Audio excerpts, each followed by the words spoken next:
militaire. Alors, entre tradition et réglementation, notre rapport au vin a beaucoup évolué en quelques décennies. C'est notre séquence Sépia. Elle est signée Nicolas Lemarinier et Catherine Ferron. Entre amis ou entre professionnels, un verre de rouge, une bouteille de blanc, la tradition du bon vin en France, ça ne date pas d'hier. Dans un pays qui sort de la guerre, les vendanges sont une fête. On y retrouve l'ivresse de la liberté. Sur la butte Montmartre, un joyeux cortège, conduit par le maire de la commune libre, se rend au vignoble de la capitale que jadis Villon et Rabelais ont chanté. Jusque dans les campagnes. Voici que se rouvre à Ancenis, dans ce pays d'Anjou, où l'on boit sec, la foire au vin. C'est à cette époque que bon nombre de confréries apparaissent. On en compte plus de 200 en France.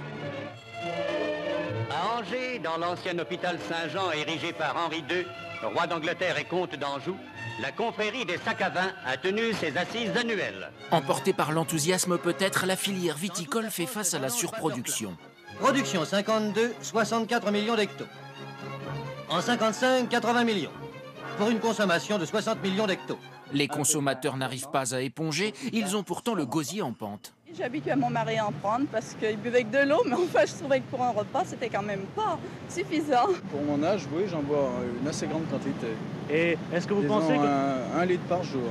Pendant la guerre 14-18, on m'a appris à beaucoup boire de vin. Du reste, c'est ce qui a gagné la guerre.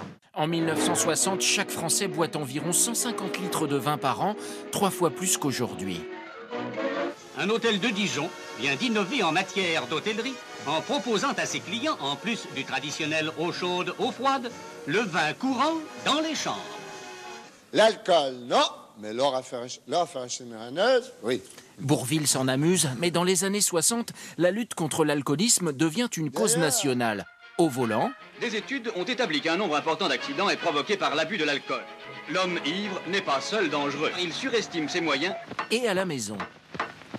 La tyrannie du père et ses sautes d'humeur sont parfois les effets ordinaires d'une consommation excessive d'alcool. En 1961, une réglementation interdit les débits de boissons à proximité des hôpitaux. Ce bistrot-là est proche d'un hospice de vieillards. Ils viennent pas chez moi pour se saouler. Ils viennent chez moi pour passer un petit moment, pour causer, raconter leur vie, leurs petites histoires. Qu'est-ce que vous en pensez, madame? Au point de vue physique, un petit verre de vin de temps en temps ne peut pas faire de mal. Sale temps pour les viticulteurs assommés par la crise. Sale temps, hein? Il pleut, il fait froid. On va à la maison boire un peu de café. Dans les années 70, face à la baisse de la consommation, les petits producteurs font figure de résistants. Je le fais moi-même, vous voyez. J'aurais pu continuer à l'école, mais j'ai quitté l'école à 13 ans. Et je le fais avec passion. C'est une passion.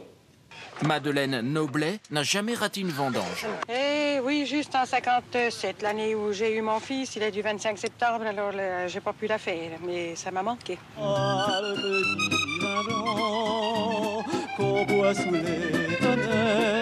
Si la France reste le pays du bon vin, des concurrents émergent à l'autre bout du monde.